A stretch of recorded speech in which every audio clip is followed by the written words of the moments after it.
Hey everyone, my name is Case Duckworth. I work for the Career Center at the East Baton Rouge Parish Library. And today we're going to look at ZipRecruiter.com. One of the job search websites. It's one of the more popular ones alongside Indeed, Monster. ZipRecruiter is one of those, and let's take a look. So I've already gone to ZipRecruiter.com. That's up here. Just type that into the address bar of your browser. And then we're going to click on Get Started. So ZipRecruiter is kind of interesting because it asks you some questions before you get started so that it can kind of tailor the search as closely to the jobs that you want and are qualified for as good as it can. If you do want to skip these, you can click skip up here. But we're going to go ahead and step through it. So the kind of job we're looking for, I'm going to use our pretend person. Her name's Jane Public. And we're going to look for office managerial type jobs. So we'll just type in office manager. Yeah. So, and you see it has this list of suggestions here. You don't have to follow these, but I'm going to. And we're looking in Baton Rouge. And then, yeah, so you can see I've already done this already a few times. And I'm going to set up another email address.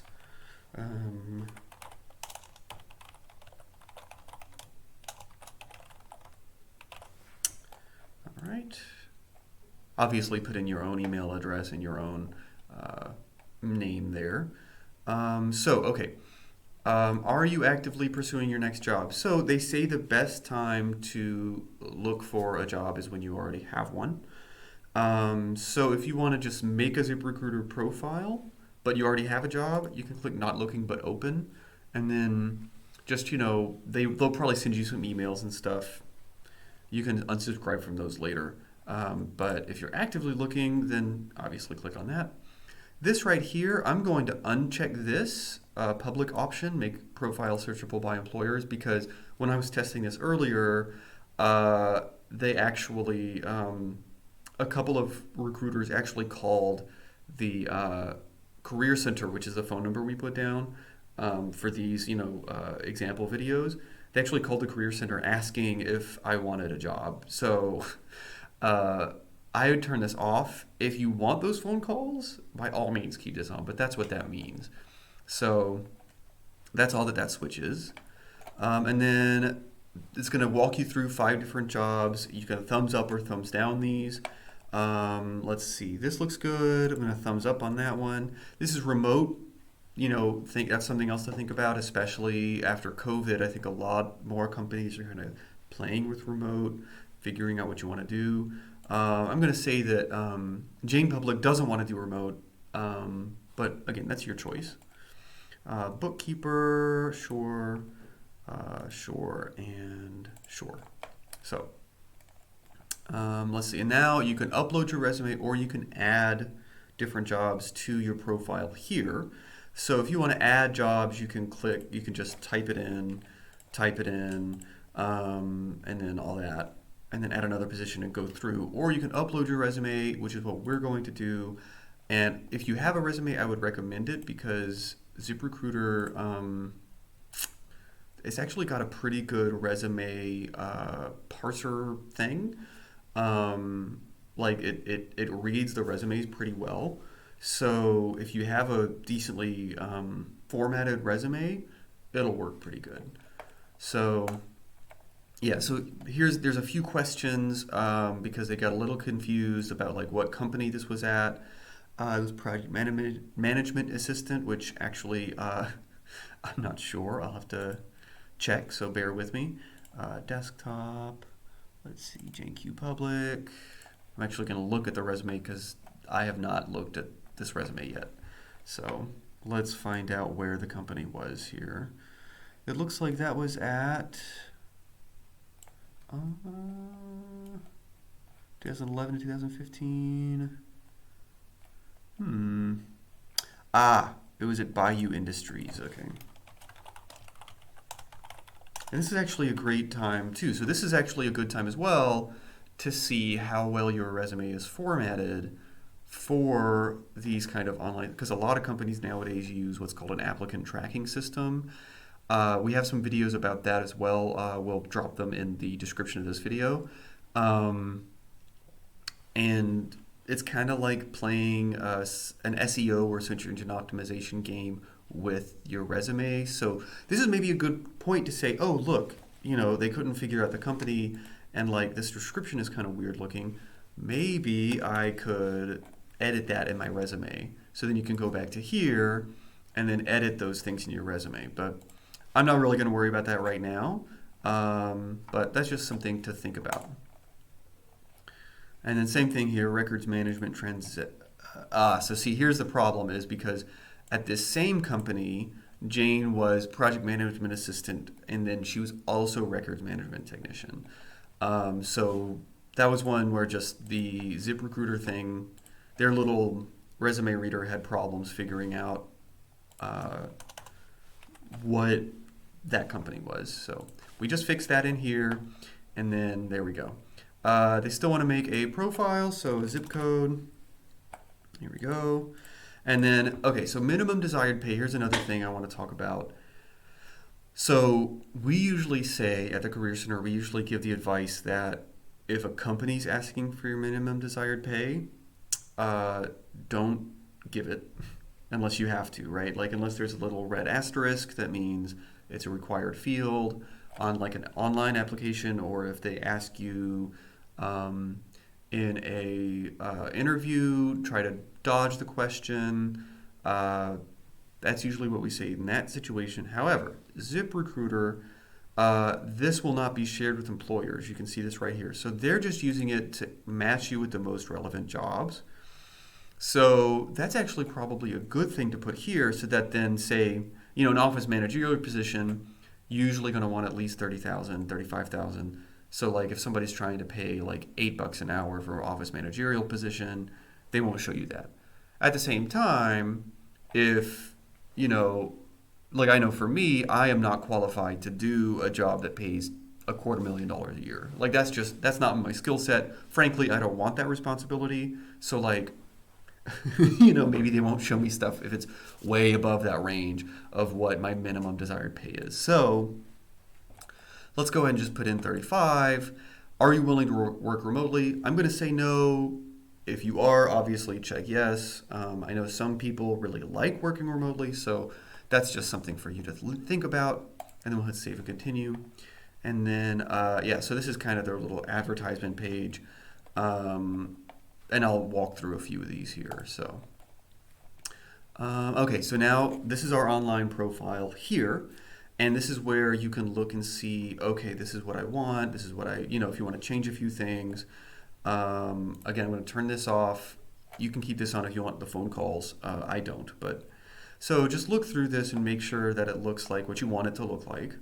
You have your country, you have your contact information, you have all your experience here. You see, it built the thing pretty well from this Word document, so it did a pretty good job. This looks good to me. If you want to edit it, click on Edit. I'm going to click Continue. And now we're finally on the ZipRecruiter part. Something you're going to want to do whenever you make your account is you want to verify your email. I'm not going to worry about that, so just ignore this. It's going to pop up and annoy us on every page because they were really serious about this. But like, I'm not going to worry about it for this video, but I'd recommend you do it for sure. So I'm just going to go ahead and search for office manager in Baton Rouge, and you can search for jobs. So yeah, see, there's the thing again. There's this many office managerial jobs. But yeah, you just scroll through them. You can look at them, say, oh, here we go, Volunteers of America. That sounds interesting. Click on that. And then, and it has a match grade on here. That's going to take a second, but it'll show you. And then, you can look through your job requirements. And then if you want to apply on external site. It'll open up a new tab. And there you go. You can apply to it here. So that's that. One thing that ZipRecruiter does that I haven't seen a lot of other job search websites do is they have this one-click apply function, which To be honest, I'm not totally sure how I feel about that. It seems like kind of a shotgun approach to applying for jobs. At the Career Center, especially, we like to recommend, to kind of tweak your resume for every job you apply for, just to double check that it looks, so that it matches the requirements for that job. We also like to say that you should, write a new cover letter for every job you apply for, because again, it shows the employer that you care and that you actually want the job and that you're excited to apply for it. This one-click apply doesn't do that because it's like on Amazon whenever there's the one-click purchase or whatever that thing's called. Like you click it and then it's bought and then it ships to you and that's it. This is the same thing for ZipRecruiter. Like I'm gonna do this and it's going to automatically process and then it asks a couple of questions. I'm not going to go through this because I don't want to spam international services. But yeah, it just asks you these couple of questions and then boom, you've applied. And that's that. Some jobs on here don't even have the screener questions. It literally just applies to the job and then you're on the list. So maybe, that's something, it's a feature of ZipRecruiter. It's not my favorite feature, but it's there. So I wanted to tell you about it. And you can see here it just has a whole bunch of stuff you can just look through and all this. Some have the one-click apply, some don't. Some you have to apply on the external website. That's pretty similar with a lot of other job search websites. I know Indeed does that. A couple other ones do too. And then you can see you have your applied jobs here. This is incomplete because I didn't finish the screening. And you have your saved jobs. You can save your jobs. Kind of similar thing. It looks like they have some saved. Looks like they already have some saved jobs. This is probably the ones. I think this is the ones that I clicked thumbs up on in the previous section whenever I was making the account. I think. I'm not 100% sure. Don't quote me on that, but that's what I think it is. Okay, so let's look at the other parts of ZipRecruiter. I'm going to start on the right side of the profile. This is a thing, you can ask for your friends to verify that you know the skill, which is great. But do that on your own time. This is our profile with ZipRecruiter. So this is where I would go in if I were you. I would edit it. I'd add a profile photo. Let's see here. I'm going to add, well, we don't have any good ones, but you can add a little photo of you. You can add a headline. That would be like, dynamic office manager with, eye for detail, right? Are you willing to relocate? Are you willing to work remotely? No on both of those for me, for Jane. Again, make that your personal preference. Here's your email again. They want us to verify it. You can add your phone number. If you have a website, you can add your website. As far as Twitter and Facebook go, we generally recommend not to add that because that's just another point for the employer to kind of cull your application before they get to the interview stage. So basically, because if you think about it from an employer's point of view, right? First of all, hiring someone's expensive because you have to make all these ads on the different job search platforms. They all cost money. You have to set aside time to interview, to look at resumes. So it's expensive. So what HR departments will do is they'll try to make it as cheap as they can by, they expect to get, say, a couple dozen, couple hundred, depending on the size of the company, applications. They're trying to get that number down to no more than like 10 or maybe a dozen for interviews. And so to do that, they kind of it's like they try to get rid of applications as much as they can before it even gets to the interview stage. So you're just trying to rise above and get in that 10 to 12 applications that make it to the interview. So you want to give as little opportunity as you can for the HR person, who you're probably not even working with, by the way. So it doesn't matter. You're just trying to make it as you don't want to give them any opportunities to just say, oh, well, we'll just put this in the no pile. Facebook, Twitter, those other social media sites make it easy for them to say, oh, this person tweeted about such and such, we don't want to hire them. Oh, this person Facebooked about such and such, we don't want to hire them. The one exception is LinkedIn, because it is a professional development social network. You might want to put that in there, especially if you're more active on that. That's the only one I would recommend to add out of these. But again, I mean, it's up to you. If your Twitter is very professional, if your Facebook is very professional, go ahead and add those. I mean, that's up to you. But yeah, you can also add your work experience here. Like if you get another job but you want to keep your ZipRecruiter account, you can add your work experience, you can edit it. Same thing with education. You can replace your resume if you have a new, fancier resume. You can also request references from other people on ZipRecruiter, which is nice. And you can add and verify your skills. So you can see they already added some skills from the resume that we uploaded, but you can add some other stuff too. If you know that, for example, Jane's really good at Microsoft Office, so you can just type in Office, you can save that. Pretty simple.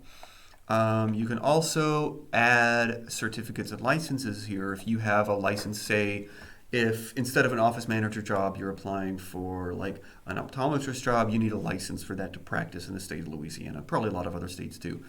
Or for this office manager job, a lot of those jobs I saw in here were bookkeeping. If you have a bookkeeping license, you could add that to your profile on ZipRecruiter. That's just something, if you have a license, that's where you can add it there. You can also add your executive summary and objective, achievements, associations, if you have years of experience. I mean, these are all things you can add to the job, to your profile to like really tailor those search results and the little cards they show you and the different things to your profile on ZipRecruiter. So yeah, that's your profile. There's also messages. As you apply and hear back from people, that's where you'll go to messages. I'm not going to go to that. It's going to be pretty empty, but that's just so you have that. This is a tool I like. It actually has a salary search bar for employers, so you can look at the average in your area. This is pretty nice. For example, so I think I typed in 35 for an office manager. Let's see if we got that right or not. So let's see, office manager in Baton Rouge. We can search. So I was a little low. The average pay was $40,000 a year. So what I'm actually going to do is I'm going to go back to this profile, and I'm going to scroll all the way down to the bottom, and I'm going to edit this to be $40,000 a year because I know my worth now. So that's a really great tool so that you're getting paid enough, or you have a better leverage for negotiating that salary, which we actually have a video on that as well. Also put that in the description. But yeah, so that's really great. I really like that about ZipRecruiter. But yeah, that's mostly it. I mean, this is one of those things, obviously, you'll need to check it multiple times, apply to jobs, come back to it. I'm sure they send you emails about, people who have, emailed you about your resume, if they want to interview you, stuff like that. I'm sure you get an email about it, but I would still check back this at least once a week as you're looking for jobs. But yeah, that's pretty much it. Let's see. I want to make sure here. Yeah, we have job alerts. I think that's probably where. Yeah, so you can do you can get emails about your job, different jobs that ZipRecruiter thinks you'd be good for. If you don't want those, you can turn those off. You can turn them off on the notifications page. Yeah, so you can uncheck all of these boxes here, but I'm not going to worry about that. But yeah, so that's what ZipRecruiter is. It's all told, it's a pretty good website. Go ahead and try it, put it in your arsenal for job search. Try to make something that'll work for you. But yeah, that's this video. If you liked it, make sure to like and subscribe to our YouTube channel. If you want to see more like it, obviously do that. If you have other questions, feel free to email us, give us a call. Come into our location on Goodwood at the main library. We're on the first floor next to the stairs. But otherwise, yeah, best of luck in your job search, and we'll see you around. Take care.